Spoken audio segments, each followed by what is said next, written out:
এবার দেবো ঘি আর হলুদ দিয়ে মাখিয়ে কিছুক্ষণ রেখে দেবো।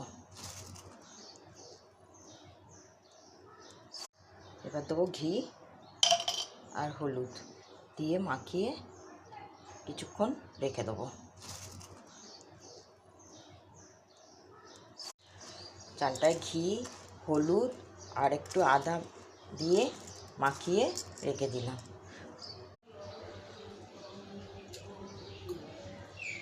আমি এইবার একটু এই গরম মশলা দিয়ে দিলাম। এবার একটু গরম মশলা দিলাম, এখনো জল আছে আর চালটাও এখন একটু সেদ্ধ হবে। এবার একটু নাড়া নাড়া হালকা হাতে নাড়লাম যাতে ভেঙে না যায় চালটা। একটু গরম মশলা দিয়ে দিলাম, দিয়ে আবার চাপা দিয়ে দিলাম।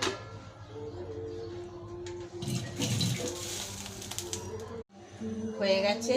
এবার একটু কেশর আর দুধ দিয়ে ঢেলে আবার একটু চাপা দিয়ে রেখে দেবো। যেটুকু বাকি থাকবে সেটুকু দমে হয়ে যাবে।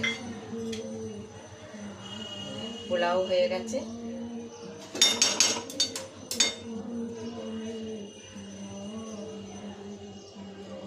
একটু দমে রেখে দেবো।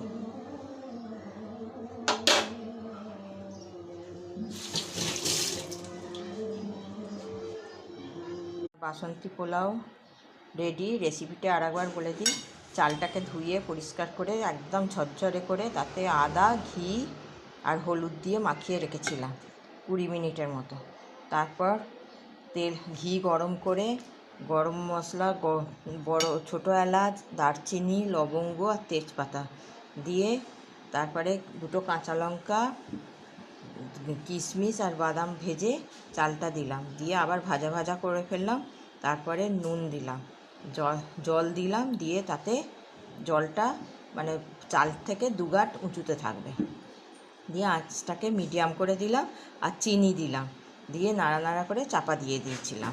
আর খানিকটা বাদে আবার খুলে একটু গুঁড়ো গরম মশলা দিয়েছিলাম আর শেষে দিয়েছিলাম দুধের সঙ্গে কেশর গুলে একটু দিয়ে আর চাপা দিয়ে স্টিমে রেখেছিলাম। এই যে পোলাও আর এটা হচ্ছে আমার মাংস। দারুণ দারুণ।